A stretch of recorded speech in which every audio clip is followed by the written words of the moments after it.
السلام علیکم۔ امید ہے آپ سب خیریت سے ہوں گے۔ آپ دیکھ رہے ہیں اسلامک آر چینل۔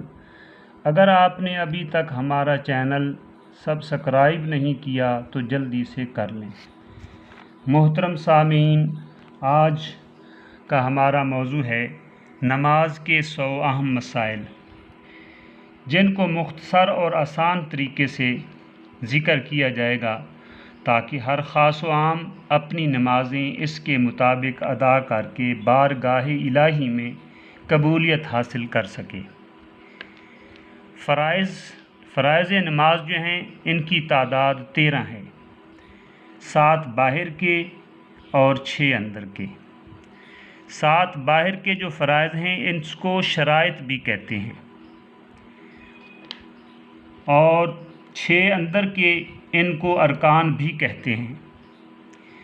باہر کے جو فرائض ہیں ان کی ترتیب یہ ہے: نمبر 1 بدن کا پاک ہونا، نمبر 2 کپڑوں کا پاک ہونا، نمبر 3 جگہ کا پاک ہونا، نمبر 4 سطر کا چھپانا، یعنی مردوں کو ناف سے گھٹنوں تک اور عورتوں کو سوائے چہرے اور ہتھیلیوں اور قدموں کے تمام بدن کا ڈھانپنا، نمبر 5 نماز کا وقت ہونا، نمبر 6 قبلہ رخ ہونا، اور نمبر 7 نیت کرنا۔ اندر کے جو فرائض ہیں جن کو ارکان بھی کہتے ہیں ان کی تعداد 6 ہے۔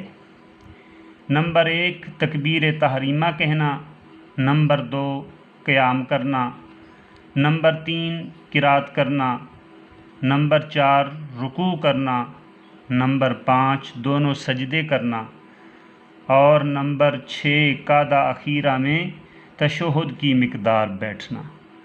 یہ کل تعداد فرائض نماز کی 13 ہوئی۔ نماز کے اندر کچھ واجبات ہیں، ان کی تعداد 14 ہے۔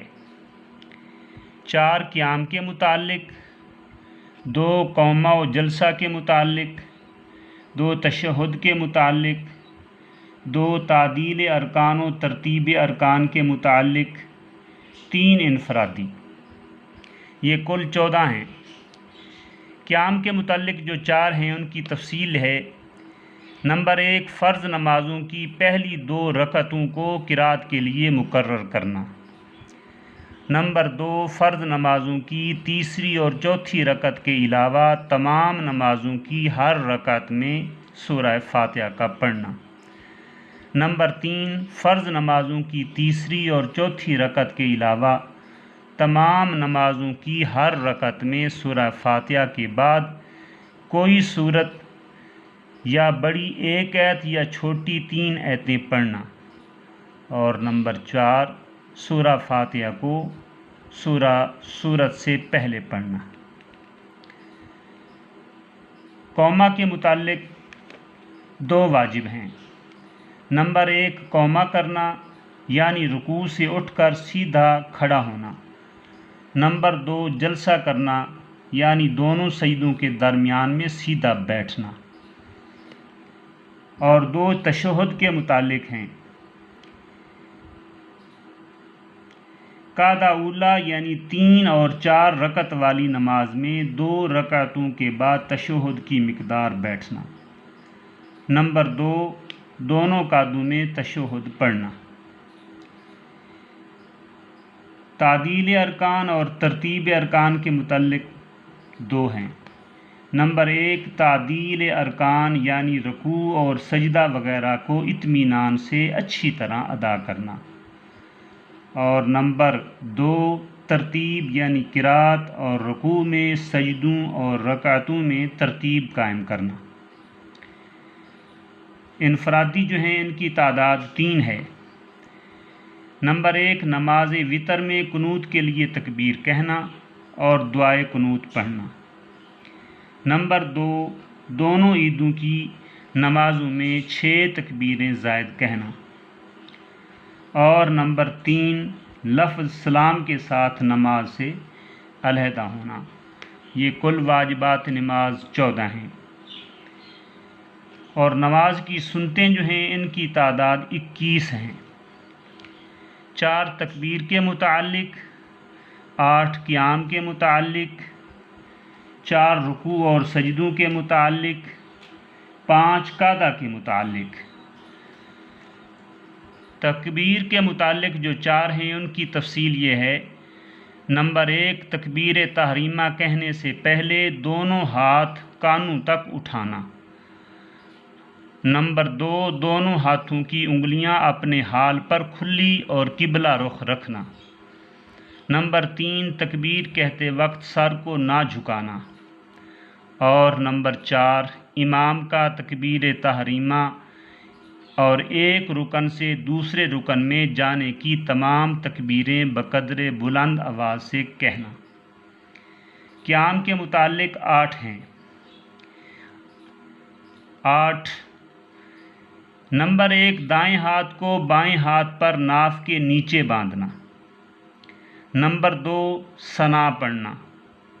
نمبر 3، تعوذ یعنی اعوذ باللہ اخیر تک پڑھنا۔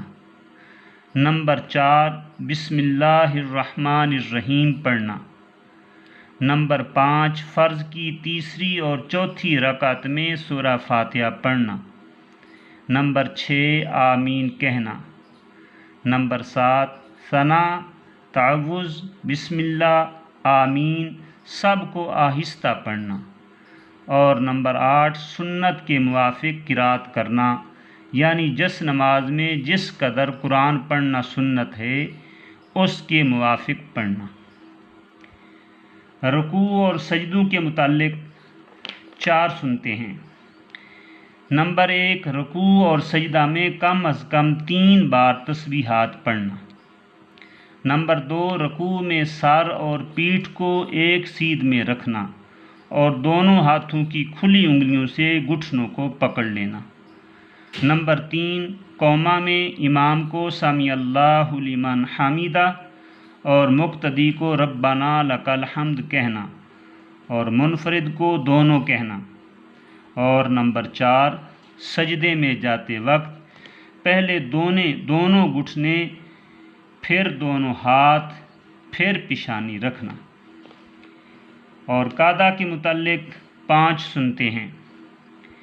نمبر 1، جلسہ اور قعدہ میں بایاں پاؤں بچھا کر اس پر بیٹھنا اور سیدھے پاؤں کو اس طرح کھڑا رکھنا کہ اس کی انگلیوں کے سرے قبلے کی طرف رہیں اور دونوں ہاتھ رانوں پر رکھنا۔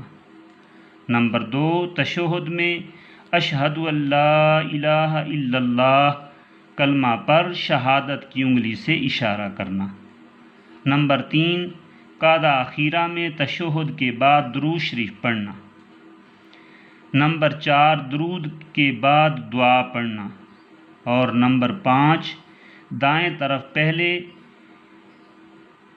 دائیں طرف پھر بائیں طرف سلام پھیرنا۔ نماز کی کل سنتوں کی تعداد 21 ہوگی۔ اب یہ دیکھنا ہے کہ فرائض کسے کہتے ہیں، تو یہ ذہن میں رکھ لیں کہ جن باتوں کا ادا کرنا نماز میں فرض ہے ان کو ارکان نماز یا فرائض نماز کہتے ہیں، اور نماز کے اندر جو چیزیں فرض ہیں ان میں سے اگر کوئی فرض رہ گیا تو نماز ادا نہیں ہوگی، نئے سرے سے دوبارہ پڑھنی پڑے گی۔ اور واجبات کسے کہتے ہیں؟ جو چیزیں نماز میں ضروری ہیں ان کو واجب نماز کہتے ہیں۔ ان میں سے اگر کوئی واجب بھی بھول کر چھوٹ جائے تو سجدہ سہو ادا کرنا ضروری ہے۔ سجدہ سہو کر لینے سے نماز درست ہو جائے گی، اور اگر سجدہ سہو نہ کیا یا قصداً کوئی واجب چھوڑ دیا تو نماز کو لوٹانا ضروری ہوتا ہے۔ سنن نماز جن کی تعداد 21 بتائی ہے۔ سنت کسے کہتے ہیں؟ تو اس کی تعریف یہ ہے کہ نماز میں جو امور رسول اکرم صلی اللہ علیہ وآلہ وسلم سے ثابت ہیں لیکن ان کی تاکید فرض اور واجب سے کم ہے، انہیں سنت کہتے ہیں۔ ان امور میں اگر کوئی کام سہواً چھوٹ جائے تو اس سے نماز فاسد نہیں ہوتی اور نہ ہی انسان گناہگار ہوتا ہے۔ اور نہ سجدہ سہو واجب ہوتا ہے، البتہ اس کے چھوڑنے سے ثواب میں کمی ہو جاتی ہے۔ نماز میں جو چیزیں سنت ہیں ان کو سنن نماز کہتے ہیں۔ ان کے چھوٹ جانے سے نماز تو ہو جاتی ہے لیکن نماز ناقص رہتی ہے اور ثواب کم ملتا ہے۔ تو سجدہ سہو جو ہے وہ دو چیزوں پر آتا ہے۔ فرض اگر چھوٹ گیا تو سجدہ سہو سے بھی نماز ادا نہیں ہوگی، لیکن ثواب اس کو اگر فرض کو تاخیر ہوگی ادا کرنے میں، اس کی مثال یہ ہے کہ آپ قیام کے اندر فاتحہ کے بعد آپ سورت پڑھ رہے تھے، سورت پڑھنے کے بعد آپ نے رکوع جانے میں دیر کر دی، کچھ سوچتے رہے، کسی وجہ سے رکوع جانے میں دیر ہو گئی، تو اب سجدہ سہو آئے گا۔ سجدہ سہو کر لینے سے یہ تاخیر جو ہوئی اس کی کمی پوری ہو جائے گی۔ اور ایک صورت یہ ہوتی ہے کہ پہلی رکعت میں 2 سجدے کرنے کے بعد آدمی بیٹھ کر سوچنے لگا کہ میں نے تشہد میں بیٹھنا ہے یا قیام میں جانا ہے، اسے یاد ہی نہیں 1 رکعت ہوئی ہے یا 2، تو اب سوچتے سوچتے اسے دیر ہو گئی اور اس نے کھڑا ہونا تھا، قیام نماز کے اندر فرض تھا، تو قیام کو دیر ہو گئی، فرض کو دیر ہو گئی، اس دیر ہونے پر سجدہ سہو کرنا ہوگا۔ اور واجب کی صورت یہ ہے کہ واجب اگر چھوٹ جائے تو سجدہ سہو سے نماز کی کمی پوری ہو جاتی ہے۔ اس کی مثال یہ ہے کہ جیسے فرض کی تیسری اور چوتھی رکعت کے علاوہ ہر نماز کی ہر رکعت میں سورہ فاتحہ کے بعد سورت پڑھنی ہوتی ہے، سورت ملانی ہوتی ہے، تو اگر وہ سورہ فاتحہ کے بعد سورت پڑھنا بھول گئے اور سیدھے رکوع میں چلے گئے تو یہ واجب چھوٹ گیا، اس واجب چھوٹنے پر سجدہ سہو کرنا ہوگا۔ اور بعض اوقات ایسے ہوتا ہے کہ وطروں کے اندر دعائے قنوت بھول جاتے ہیں، دعائے قنوت بھول جانے سے بھی سجدہ سہو لازم آئے گا۔ تو یہ ذہن میں رکھیں کہ سجدہ سہو صرف 2 چیزوں سے آتا ہے، فرض کے اندر تاخیر ہو جائے اور واجب چھوٹ جائے۔ لیکن اگر سنت میں سے کوئی چیز رہ گئی، جیسے آپ بسم اللہ پڑھنا بھول گئے، ثنا پڑھنا بھول گئے، درود پاک پڑھنا بھول گئے، ان 21 چیزوں میں سے جو سنن ہیں اگر ان میں سے کوئی چیز رہ گئی، چھوٹ گئی، تو سجدہ سہو کی بھی ضرورت نہیں۔ اللہ تعالیٰ سے دعا ہے اللہ تعالیٰ ہمیں حضور صلی اللہ علیہ وآلہ وسلم کی طریقے کے مطابق نماز ادا کرنے کی توفیق نصیب فرمائے۔ وآخر دعوانا ان الحمد للہ رب العالمین۔